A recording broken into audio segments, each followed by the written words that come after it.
me before. Just so you guys know, last name's pronounced Cholewinski, and no, you're good. Just in case, it's a tough one. There's maybe like 3 or 4 people that have ever gotten it right on the first time, so I try to keep a tally running in my head. I'm gonna move these down too, just because I'm short. I'm sorry if I break anything. All right, we good? Doesn't everybody yell out at once? Mitch, I wanted to ask Corey, so I'll ask you. Mm-hmm. Simply describe the difference between this weight room and the previous one. He mentioned gaps in the old one.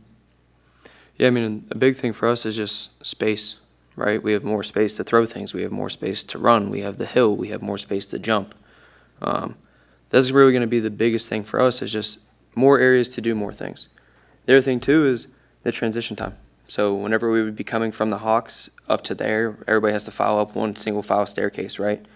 And you only have a certain amount of time. So we had to make effective use of that time. Now all we have to do is just open up that garage door that you guys are going to walk through, right? So for us, it's right there. We can use, for our sake, right, for staff's sake, it's easier to get some of the stuff out of the weight room that we want into there. So we have a lot more options in terms of, hey, if we're going to be using this many 45-pound plates, like whereas before, maybe we wouldn't be able to do that because we had to take too many from the weight room and we'd never be able to get it back up there for the lift. Now it's just, we just open up the garage door, we walk straight through that door, right? So the convenience in the space is going to be the huge thing just because it allows us to use so many more implements. It allows us to do so many more things as we're going throughout it. Mitch, Luke Mullen from the Lincoln Journal-Star. Can you maybe just detail some of the really important metrics that you look at to evaluate player health and performance? Yeah, so it all goes back to what Coach was talking about with the hierarchy of athletic development, right? We have certain metrics that we're able to look at for strength, explosive strength, reactive strength, speed. So as we're looking at those metrics, we're able to look at 1 RMs divided by body weight, try to normalize some of that stuff from a squat, a bench, a clean perspective. With some of the technology that we have in there, we can quantify power, right? So whether it be in the barbell, through our velocity barbell or our velocity-based training system, whether it be on the force plates when they're jumping, we're able to look at all of those metrics that are surrounding around what does the lower body look like, but then also the upper body too, if we want to dive into that. When we're looking at reactive strength, it kind of gets back into a force plate mix of some testing on there, so whether it be jumps, drop jumps, but then also too on-field testing, because that's going to be a big piece, right? I can see that there's a disconnect between what we're doing in the weight room, right? What are the numbers showing us in the weight room, and how does it actually look on the field? If I notice that, like let's just say this guy's in the top 25th percentile of what he looks like on a reactive strength metric, but he can't change direction, then like we're doing him a disservice by just saying, oh, you're good to go from reactive strength, right?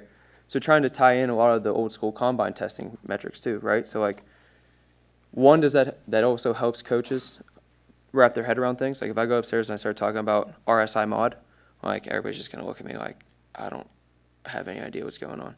But if I start to talk to them about the 5-10-5 test, they're going to know what a good number is, right? So it's about relating it back to the coaches too. And then speed is speed, right? How fast can you run? How fast can you cover a distance? And just looking at it that way. So tracking that over time in short, medium, and long distances. So really just diving into certain KPIs based back off of the hierarchy of athletic development is really how my philosophy, our philosophy has developed as a health and wellness staff. Mitch, Sean Callahan with Huskers Online. Do you find that track times generally match up well with 40 times that are good? I mean, in a lot of cases. So it just gives you a good idea if you're an athlete or not, right? So like, yes, your fast guys on the track are going to be fast whenever they're on the field, right? But there's a whole different aspect of like game speed as well, right? Game speed, if I ask a track guy who runs 10-9, 11 flat to go out there and run a 40, he's going to be a little bit slower just because he has the track spikes. The surface is a little bit softer, so he's not going to run as fast, right? But he's still going to be one of the faster guys on the team. Now, sometimes what might end up happening is whenever you get into the game, they have to process so much information. So there's a huge difference between the 40-yard speed. So like I look at that as like, what am I capable of, right? So I'm capable of a 4.27, right? But whenever I get into the game, am I able to utilize that by processing all the information that's coming at me and being able to turn it off, turn it on whenever I need to, change directions, take the right angle away from people. So like track speed gives you that capability, right? But then it turns into the game speed aspect of where, like, how can I process all the information that's coming at me? And that just becomes being a great athlete too, right? Being an athlete, like people think it's how high can you jump, how fast can you run, but it's really just can I solve the movement problem that's coming at me? Like, I have a defender coming this way, I have a defender coming this way, this one's 7 yards away, this one's 3 yards away. Like, do I stick left and then go right or cut up? Or, like, doing those problems in the split decisions in your head is really, like, where the athleticism term comes from. Hey, Mitch, your field is obviously impacted more than most by technology Mhm. advancements. So with as immersed as you are in like the data of this team and coordinating with everybody else, how do you stay up? What do you do to stay up and make sure that like you are knowledgeable on the new emerging things in sports science? One of the easiest things is Twitter, right? Using that to learn, right? There's phenomenal strength coaches, not only in the U.S., but also in the U.K., in the rest of Europe, as we look at some of those, as we look in Russia, right? Like, as we look at these different places, like, there are so many good people that do my job, Coach Campbell's job, like, all over the world. And the easiest place to get in contact with them and to figure out what they know and how they do things is just the internet, right? Twitter gives you a good little snapshot into things. Instagram, same way. Gives you a very good snapshot into, like, oh, like, we're talking about different ways to test isometric hip flexor strength.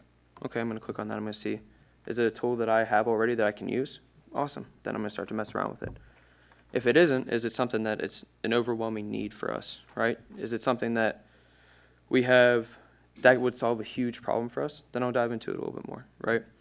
The other thing, too, is just going out to conferences. So we're extremely blessed here with the opportunity to be able to travel around and go to those conferences with a lot of the leading people.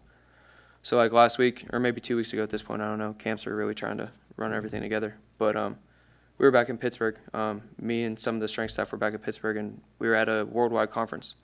And just being able to hear and talk and meet people from different countries, different sports. It was just all revolving around speed, but you have track, you have basketball, you had football, you had soccer, you had hockey. Like, you have all of these great minds that look at the same thing. And at the end of the day, like, all the different sports, all the different tests, all the different things are all getting back to the qualities, the hierarchy of athletic development, right? So it's, how do you test strength? How do you test a specific type of strength? And learning from them and really just trying to pull it all together. So it's a lot of reading. I'm working on my PhD too, so going through that, right? So I have to be pretty deep into Google Scholar. So things pop up from there time to time. But really, like, the quickest and easiest way, and what I find the most value from, is just going to conferences and then reaching out through my network and going on Twitter. Hey, Mitch, Sandy Kuhn from the Omaha Herald. When you talk to Matt Rule, what information does he want from you, and how quickly does he want you to deliver it to him? Everything as fast as I can, right? So just like Coach Campbell said, right? Like, he is the driver. Like, he is the leader. So he needs to know these things. He needs to know the information for me to be able to make decisions, whether it be about one specific person, whether it be about the team as a whole, right? So for me, it's been a huge blessing to be able to come here and kind of build a lot of this stuff from scratch. Everywhere else I've been, there's been a pretty good, strong standing of, like, how things were reported. And then I branched off of that, right? We had Excel files, we had an AMS system, we had all these things that are already in place, whereas here, like, I was able to kind of come in and make it my own. So being able to really design it, figure out, like, take the best of everywhere else that I have been and bring it here, and then to make those couple of tweaks that I think makes it better. So it's really just been a huge blessing to be able to do something like that, really kind of start a system from ground up, and then know some pitfalls too, right? Like, I'm going to make mistakes. Maybe there is one thing that I didn't put on this report, and then I realized it after I sent it out, and it's like, oh, I have to send the follow-up email and look like that jerk who has to send you 2 follow-up emails with something else on the PDF, right? But, like, it's all part of the learning process as we're getting into somewhere new. And I did work for Coach at Baylor, but I wasn't in the role that I am in now.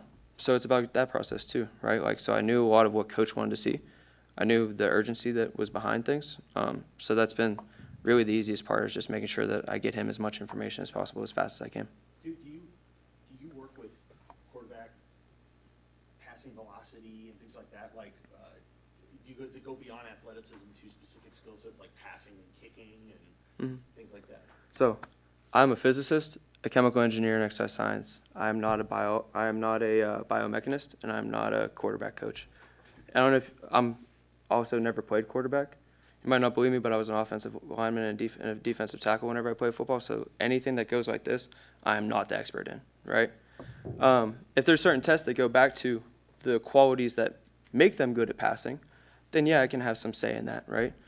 But whenever it's actually looking at the throwing motion, whenever it's actually looking at specific ball velocities, what's optimal, what's not, right? Like taking probably a lot of this is coming from like the baseball side of things, right? Where baseball has people that dive in deeply into those things. I currently don't do. It's not to say that there isn't a way to track ball velocity, spin rate, all those things, just like how it is in in baseball. We currently don't do that. But I think from our standpoint too, like it's on a need. We have great coaches. If I try to dive in and start to tweak little things, like who knows where that might go. I mean, you hear about it all the time in the MLB. Somebody goes somewhere, pitching coach wants them to change their throwing motion a little bit. They go from a 3.1 ERA from the previous season, and now all of a sudden for the first, 50 games, they have a 5.4, right? So, like, a lot of that stuff, like, our coaches are great at what they're doing. And as much as I can support them, I will.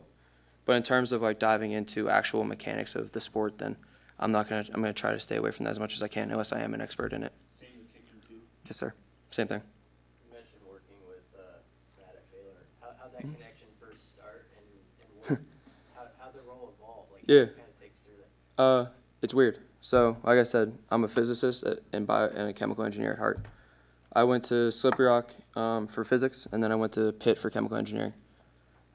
Whenever I was getting done with that, it's funny, I was actually just back at Pitt with my professor too and talking through all this stuff. It basically got to a point where I knew I didn't want to be a chemical engineer anymore. I knew I didn't want to be a physicist. I didn't want to go back and like go into grad school to do research on molecules, right? My research at the time was on computational catalysis, which is basically just a fancy way to say we did computer models of chemical reactions, right? Realized I didn't want to do that anymore. So I started to look around. I wasn't in a position to be able to pay for a master's, but I knew I wanted to go to higher education. And Baylor was one of the schools that was willing to take me to get a PhD in exercise science and nutrition without getting a master's, which was the only way I was going to be able to go. On my drive down there, I'm from Pittsburgh too, for those of you that don't know. So I was driving from Pittsburgh to Texas. I was sitting at a bar in Nashville. My research advisor called me and just said, hey, do you want to work with Baylor football? Like I said, I was an offensive lineman and defensive tackle. Like, I was not going to college to play football. So it was something that I've missed for a while, especially being with all the nerds in the physics department. So, like, it was a huge opportunity for me.